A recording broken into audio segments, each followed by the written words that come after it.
ওই চরণ ধুলি নিয়ে আমি কি করব জানিস? কানাই বলে ও ভাই কি করবি? সুবল বলে সেই ধুলি মাথায় নিয়ে যাব জটিলাপুরে।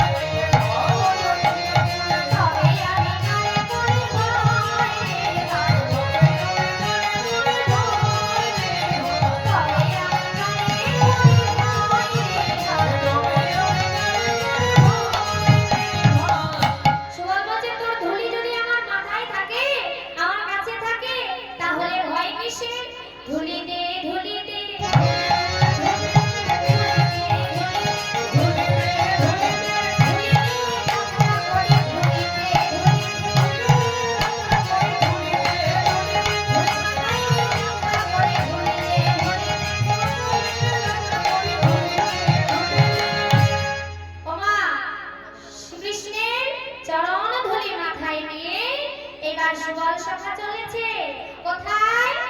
ওই যে জটিলার মন্দিরে। সুচতুর সুবল আজ মন্দিরের দিকে ধাবিত হয়ে কেমন ভাবে যাচ্ছে? সুবলের ভাবটি কেমন গো? আহা, সুচতুর সুবল বনগতি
ঘরে ঢুকে পড়ছে। সুবল বলছে ওমা আমি অন্য কেউ না, আমি তোমার ঘরের ছেলে। ওরে তুমি আমায় চিনতে পারছো না? জটিলা বলে চিনতে পারছে না। তখন জটিলা বলে জিজ্ঞাসা করছে আরে আমি তো তোমাকে চিনতে পারছি না, তুই কে? বলে আমি তোমার ঘরের ছেলে গো, তুমি আমায় চিনতে পারছো না? জটিলা বলছে কি নাম তোর? কি কোথায় তোর নাম? কিভাবে তোর পরিচয় আমায় বল। সুবল কেমন বলছে বিশ্বভানুপুরে ঘর সুভান পিতামহ তোর আয়ালে মোরে ভাগ্নে হয়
শুনিয়া জটিলা কহে যাও রন্ধন গৃহে সুশীতল জলে করো পান। ও সুমা, তোমার জলের পিপাসা পেয়েছে, তুমি রন্ধনশালায় যাও। আমার বৌমা সেখানে আছে, বৌমার কাছে গিয়ে তুমি তোমার ঘরের ছেলে প্রাণ ভরে সুশীতল জল পান করে তোমার জলের পিপাসা মেটাবে। সুমা মনে মনে ভাবছে, ও জটিলা মাই, তুমি তো জানো না আমি কি কারণে এখানে এসেছি। আদেশ যখন করেছো, এই সুযোগ তো আর হাতছাড়া করলে হয় না। যাই যাই, আর দেরি করা যাবে না, তাড়াতাড়ি করে যাই। এইবার আমি তো হলো সুবল, কোথায়? রাধারানীর রন্ধনশালায়। আরে সুবলের আগমনে জেনে রাধারানী আমার সুবলকে বলছে, তুমি এসেছো ভাইয়া, তুমি এসেছো, এসো এসো আমার পরানো সুমা, এ কি অপরূপ দেখা।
বলো না গো, সে কি ভালো আছে? আমার মন বলছে সে ভালো না। বলো না সুবল, তোমার শাখায় কুশল বলো। গোবিন্দের কথা যেমনই রাধারানী জিজ্ঞাসা করেছে, সুবল বলছে, ও রাধে, তুমি তো তার মনের কথা সবই বুঝতে পারো, তুমি যেটা বলছো সেটা। তোমার প্রাণসখা ভালো না, তোমায় না দেখতে পেয়ে তোমার প্রাণসখা ভালো নেই, তাই আমি এসেছি তোমার প্রাণসখা যাতে তোমায় দর্শন করতে পারে, তাই তার ব্যবস্থা করতে। ও রাধে, তুমি দেরি করো না, তুমি তাড়াতাড়ি করে আমার বেশ পরিধান করো, আর আমি তোমার বেশ পরিধান করে তোমার ঘরে গৃহকর্ম করি। সুবলের কথা শুনে রাধারানী তখন যোগমায়াকে স্মরণ করে সুবলের বেশে সাজলো। কেমন ভাবে? পরিবার তরে শাড়ি দিল আজুরিয়া, ঘটিতে বাঁধিল ঘটি যতন করিয়া,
সেটা কি না, নারীর ওই যুব বয়স হয়, সুবল সখাকে বলছি রাধারানী, ওরে আমার অমরম, ও সুবল ভাই, এই যুগ পয়োধর, বল বল আমি কেমন এলুকান, বুঝি আমার যাওয়া হলো না, হলো না, হলো না, হলো না,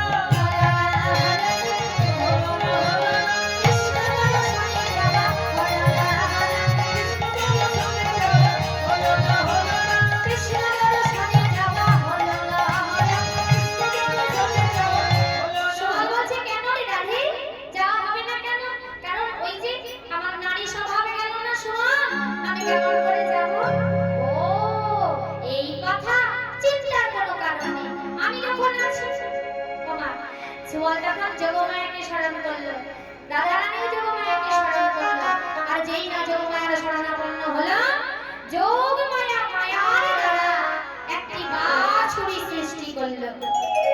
বাছুরিকে সৃষ্টি যেই না করলো, সুবল সেই বাছুরিটিকে দেখতে পেয়ে বলছে, ও রাধে, তোমার সকল চিন্তা দূরে গেল। বলে কেন? কেন গো?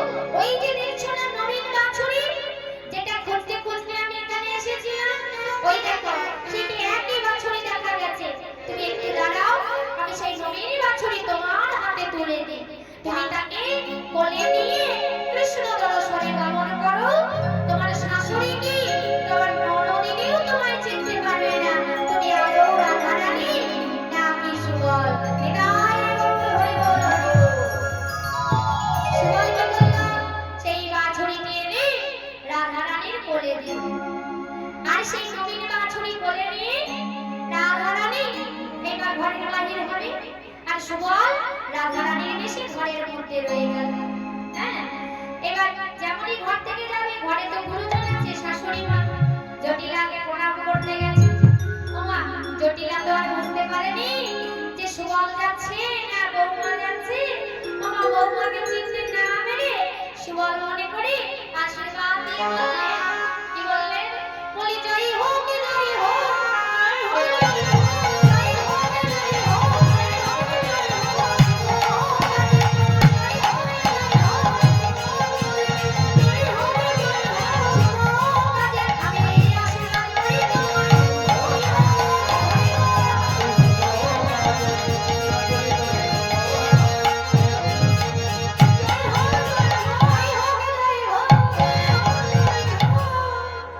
আশীর্বাদ করে বললে, আমি তোমায় আশীর্বাদ করি তোমার শুভ কাজে জয় হোক।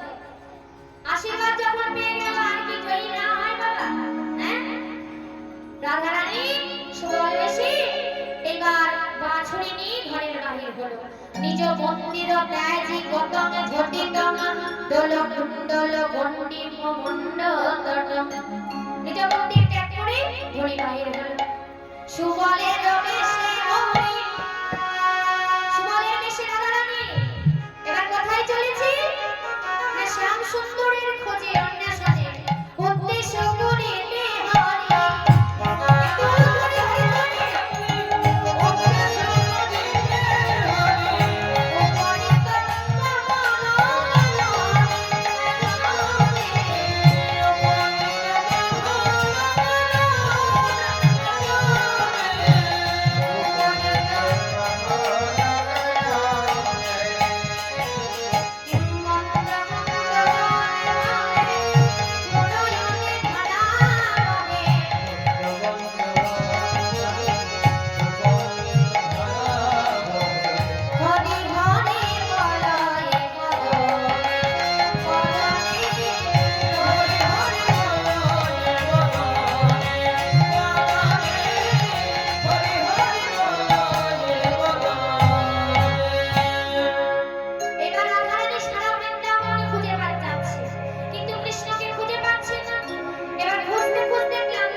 হরি হরি বলছে, আর এমন সময় হরি কথা বলতে বলতে ওই গোবিন্দের অঙ্গ গন্ধ রাধারানীর নাসাগহ্বরে প্রবেশ হয়েছে। আর যেই না সে গোবিন্দের অঙ্গ গন্ধ রাধারানীর নাসাগহ্বরে প্রবেশ করেছে, অমনি ধ্বনি এগিয়ে চলেছে, গিয়ে দেখে কি কৃষ্ণ অঙ্গ গন্ধ পায়, গন্ধ অনুসারে হয়।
ধ্বনি শোনা যাচ্ছে, এই বুঝি সুবল এসেছে আমার রাধারানীকে নিয়ে। তাই কৃষ্ণ ছিল হেঁটে মুখে, মানে ধুলাই পড়েছিল তো, মাথাটা নিচু হয়েছিল। যেই না নুপুরের ধ্বনি শুনতে পেল, অমনি করলো কি, কৃষ্ণ ছিল হেঁটে মুখে, বদন তুলিয়া দেখে সুবল ফিরিয়া আইলো না। মনে মনে ভাবলো সুবল বুঝি ফিরে এসেছে, কিন্তু যেই না মুখটা তুলে দেখেছে, ওমা দেখছে কি, সুবল তো একা এসেছে, সঙ্গে তো আর কেউ নেই, মানে সঙ্গে রাধারানী নেই। ওমা আসলে গোবিন্দ রাধারানীকে চিনতেই পারে না। কেন পারেনি বলো তো মা? কেন পারেনি? কারণ রাধারানী আর সুবল বেশি এসেছে তার সামনে। তো গোবিন্দ চিনতে না পেরে সুবল সখা ভেবে রাধারানীকে বলছে, ওরে সুবল, আমি যে তোকে জটিলার কাছে পাঠালাম, যাওয়াতে পাঠালাম রাধারানীকে আনবার জন্যে, তো কই সে কি এলো না? বল না ও ভাই, সে কি এলো না? রাধারানী মনে মনে চিন্তা করছে, ও বধূ তুমি আমায় চিনতে পারোনি তাই না? আচ্ছা ঠিক আছে, এই ফাঁকে আমি তোমায় একটু পরীক্ষা করে নিই যে তুমি আমায় বেশি ভালোবাসো নাকি চন্দ্রাবলীকে বেশি ভালোবাসো। তাই রাধারানী কৃষ্ণকে পরীক্ষা করবার জন্য কৃষ্ণকে বলছে, কি বলছে গো? বলছে ওরে আমার ও মানব, ও প্রাণের ধাম, যাবতে আমি গেলাম ঠিকই, কিন্তু জটিলার ভয়ে, আমি জটিলার মন্দিরে তো দূরের কথা, রাধারানীর কাছে পৌঁছাতেই পারলাম না। কিন্তু তোর এই মনের অবস্থা দেখে আমি ভাবলাম এমন একটা জায়গা আছে, সেখানে গেলে হয়তো তোর মনের জ্বালাটা জুড়াবে, তাকে নিয়ে আমি তোর সঙ্গে মিলিয়ে দিতে পারবো। তাই ভাবিয়া গেলাম আমি চন্দ্রাবলী, কহিলাম সব কথা তোমারে বরণে। ও ভাইয়া, তোর ওই মনের অবস্থা দেখে আমি চন্দ্রাবলীর কাছে গেলাম, তোর মনের কথা চন্দ্রাবলীকে সব খুলে বললাম। তোর মনের ব্যথা বুঝতে পেরে চন্দ্রাবলী আসতে রাজিও হলো। কিন্তু ও ভাইয়া, তুই যদি আজ্ঞা না করিস তাহলে আমি কেমন করে চন্দ্রাবলীকে নিয়ে তোর সঙ্গে মিলিয়ে দেবো বল? তাই তো আমি তোর কাছে ছুটতে এলাম তোর আজ্ঞা নিতে।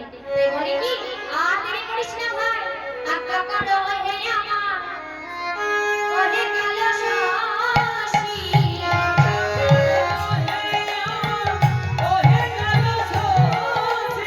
আমি আনিয়া এখনি সেই তো প্রেয়সী।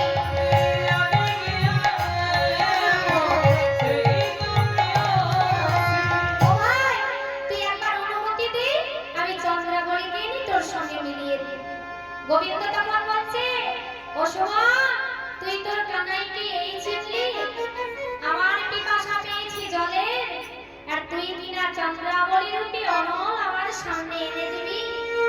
ওরে পিপাসা যখন আমার মিটলই না, রাধারানী যখন এলোই না, তখন আমি রাধা রাধা রাধা বলে রাধা খণ্ডে ঝাঁপ দিয়ে আমার প্রাণে বিসর্জন দেব, আরে প্রাণের জ্বালা নেভাইব।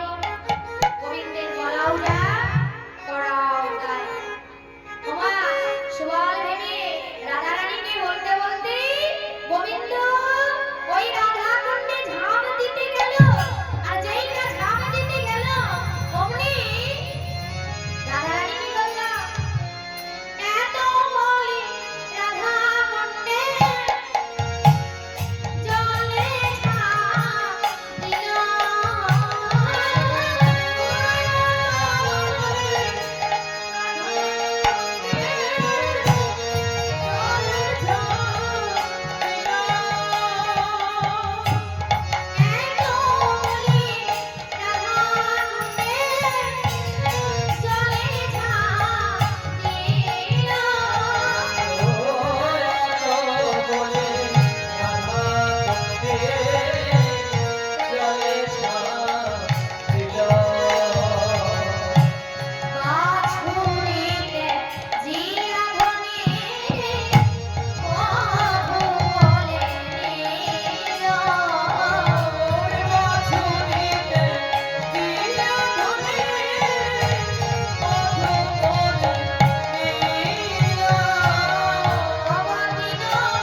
আমি কি করলাম তোমায় জড়িয়ে ধরলাম তুমি কি আমায় চিনতে পারোনি বলে কি করে পারো তুমি যদি সুবলের দেশে আসো রাধে তাহলে আমি তোমায় কেমন করে চিনতে পারবো বাবা এদিকে রাধা গোবিন্দের মিলন হলো আর ওদিকে সুবলের অবস্থা কি সুবল তো রান্নাশালায় রাধা রানী সেজে বসে আছে জীবনে কোনোদিন রান্নাশালায় যায়নি রান্না করেও না এবার কি করেছে একটা পাত্রের মধ্যে মানে হাঁড়ির মধ্যে শুধুমাত্র চালগুলোকে দিয়ে রান্না করছে উনুন জ্বালানি দিচ্ছে আর জ্বলছে আগুনের তাপে হাঁড়ি চাল পুড়ে একসাথে চারিদিকে কি গন্ধ ছড়াচ্ছে শাশুড়ি মাতা তাড়াতাড়ি করে এসে গন্ধকে বৌমাকে বলে, আরে ও বৌমা, তোমার মনটা কোন দিকে আছে গো সদা সর্বদা কি যে ভাবো তার ঠিক নেই আজ রান্না করতে গিয়ে তোমার কোথায় মন হ্যাঁ? দেখো তো কি হচ্ছে হাঁড়ি ফুটছে সে খেয়াল তোমার আছে হ্যাঁ? এমন ঘরে আমি একটা কাজও ঠিক করে করতে পারি ওমা রাধারানীর সখীগণ সুবলকে বলেছে সুবল তোমাকে যদি বাঁচতে হয় এই শাশুড়ি জটিলার হাত থেকে কুটিলার নদীর হাত থেকে তাহলে তোমার কথা বলা চলবে না তুমি যত তোমার মুখ বন্ধ রাখতে পারবে ততই ভালো আর বলেছ কিনা ধরা পড়ে যাবে সুবল কি বলছে ভয়ে ভয়ে আর কিছু বলছে না কেমন শাশুড়ি মা যায় বাবা আমি তোমাকে কিছু জিজ্ঞাসা করছি তোমার কানে যাচ্ছে না আমি তোমার শাশুড়ি মা তোমায় বলছি তুমি শুনতে পাচ্ছ না কিন্তু সখীরাকে বলে দিয়েছে কথা বলবি না কথা বললেই কণ্ঠস্বর ধরা পড়ে যাবে আর ধরা পড়ে গেলে সর্বনাশ হ্যাঁ সব চালাকি হাস হয়ে যাবে এতবার করে যখন বলছে শাশুড়ি মা হ্যাঁ সুবল তো ভয়ে একবারে ভীত কি করছে কোনো কথা না বলে শুধু হো হো করেছে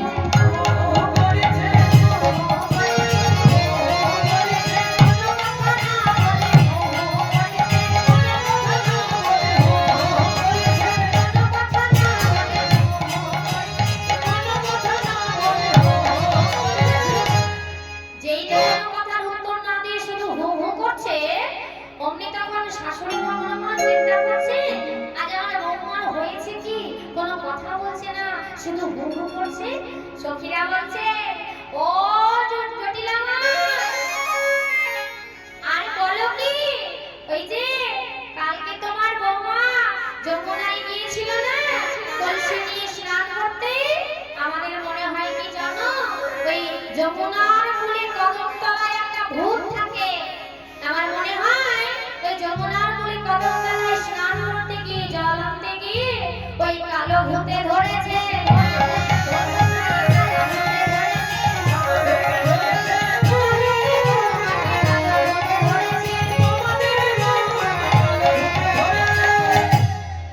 জটিলা একটু সহজ সরল প্রকৃতির মানুষ সে অত শত কথা বোঝেও না আর গভীর চিন্তাও করে না মনে মনে চিন্তা করলো তাই বোধহয় হবে আমার বৌমাকে ভূতে ধরেছে তা সখীদেরকে ডেকে বলছে আরে হ্যাঁ গো তা আমার বৌমাকে যে ভূতে ধরেছে তা এখন উপায় ওমা যেই না এই কথা সখীদেরকে বলেছে অমনি সখীরা বলছে একটা উপায় আছে উপায়টা কি বলে দাঁড়া দাঁড়া আমি আগে আমার কুটিলাকে খবরটা দিই এটা তো যেন তেন খবর নয় একদম খুব খারাপ খবর আমার বৌমাকে ভূতে ধরেছে এই ভূত তো ছাড়াতে হবে ভূত না ছাড়লে তো যা মন তাই করে যাবে সব ভুলভাল হয়ে যাবে কুটিলাকে ডাকছে কুটিলা দেখবি যদি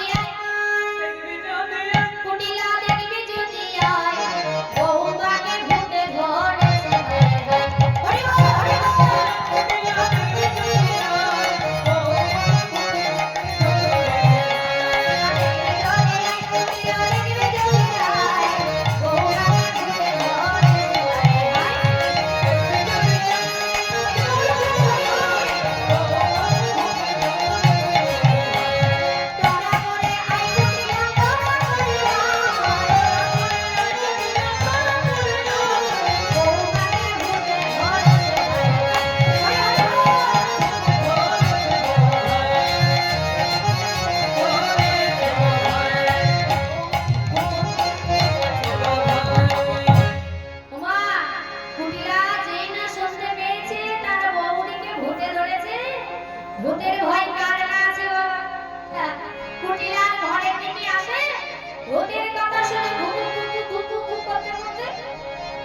চম্পট পড়ার পাতা ঘরের বাহির আর ঘরে নাই ভয়ে যদি তাকেও ধরে হ্যাঁ বলে ওগো আমাদের বৌমাকে ভূতে ধরেছে এখন উপায় কি বলে একটা উপায় আছে তোমাদের বৌমার নামে একটা কুণ্ড আছে যেটার নাম হলো রাধা কুণ্ড ওই রাধা কুণ্ডে যদি স্নান করানো হয় তোমার বৌমার ভূত টুত সব ছেড়ে যাবে বলে তাহলে আর দেরি করছিস কেন যা যা যা আমার বৌমাকে তোরা সঙ্গে করে নিয়ে যা আর রাধা কুণ্ডে ভালো করে স্নান করি ভূত ছাড়িয়ে ঘরে আনবি আমি তোদের অনুমতি বললাম ওমা অনুমতি হয়ে গেল এবার সখীগণ ওই রাধারানী বেশিনী সুবলকে নিয়ে এবার রাধা কুণ্ডে রওনা হলো যেখানে ওই রাধারানী আছে সুবল সেজে কৃষ্ণ আছে সেখানে যাচ্ছে কেমন ভাবে রাধা গোবিন্দের যুগল সেবায় যাচ্ছে রাধা দর্শনে কিন্তু রাধারানী বেশে সুবল সখা যাচ্ছে সখীদেরকে নিয়ে কেমন ভাবে যাচ্ছে রাধা নাম গাইতে গাইতে রাধা নাম গাইতে গাইতে কেমন ভাবে গো আপনারা লোক ধরিতে ধরে ধরিতে ওরা গাইছে আমরাও গাইবো मैंने रटे डाला गाई राधा नाम की मैंने रटे डाला गाई राधा नाम की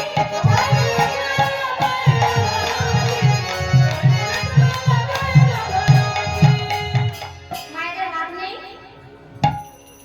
ডান হাত বাম হাত আর একটা হাত আছে সেটা কি জানো কি বলো তো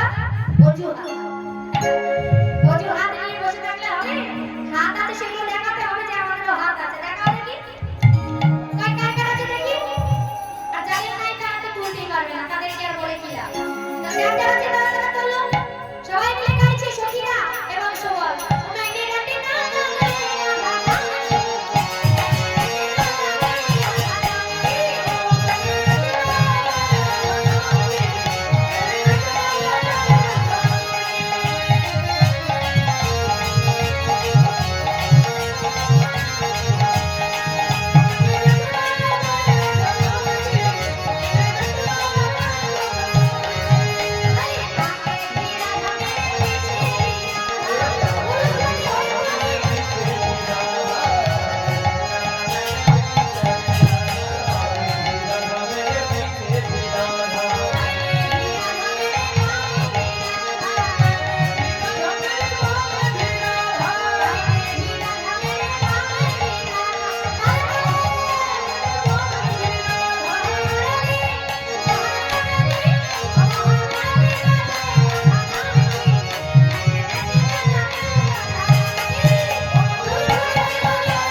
সুবল বলছে ওরা হে গোবিন্দ যখন তোমায় না পাই তখন আমি তোমার